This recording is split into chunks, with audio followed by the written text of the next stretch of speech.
नमस्कार, शांतनु वॉइस में आपका स्वागत करता हूं। मैं शांतनु मुखर्जी।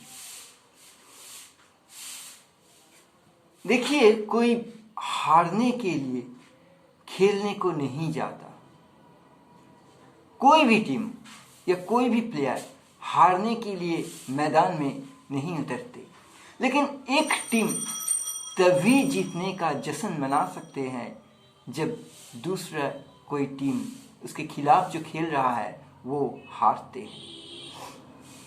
कोई खाने को जलाने के लिए, लोगों को भूखा रखने के लिए खाना पकाने रसोई घर में नहीं जाते।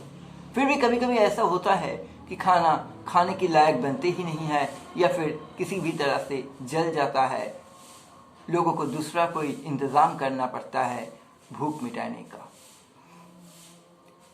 कोई ये चाहता है क्या कि वो कहीं सफ़र करने की तैयारी कर रहा है, वो स्टेशन या बस स्टैंड पे आ चुका है, लेकिन किसी भी कारण उसका बस या ट्रेन छूट जाए? कोई नहीं चाहता। फिर भी कभी कभी होता है कि हमारे देर करने के कारण या किसी वजह से हमारे बस या ट्रेन हमारे सामने से ही छूट जाते हैं और हमें खड़ा खड़ा वो देखना पड़ता है कि हमारे बस या ट्रेन छूट गया। परेशान तो होता ही है तब, फिर भी इसे हमें मान भी लेना पड़ता है। तो यही है ज़िंदगी, ऐसा ही है ज़िंदगी। यहाँ जब भी हम काम करने जाएंगे, कोई भी काम, तो हमें किसी न किसी नेगेटिविटी का, किसी न किसी रुकावट का सामना करना ही पड़ सकता है। ऐसा हो ही नहीं सकता कि हम किसी काम करने जाए और उसमें रुकावट ना आए। रुकावट आ ही सकता है, हो सकता है आएगा अभी, लेकिन जब हम काम करने जा रहे हैं किसी भी काम, तब रुकावट आ सकता है। ये सोचकर हमें रोकना, ये रुकावट का ही खुद ही रुकावट को ले आना होता है।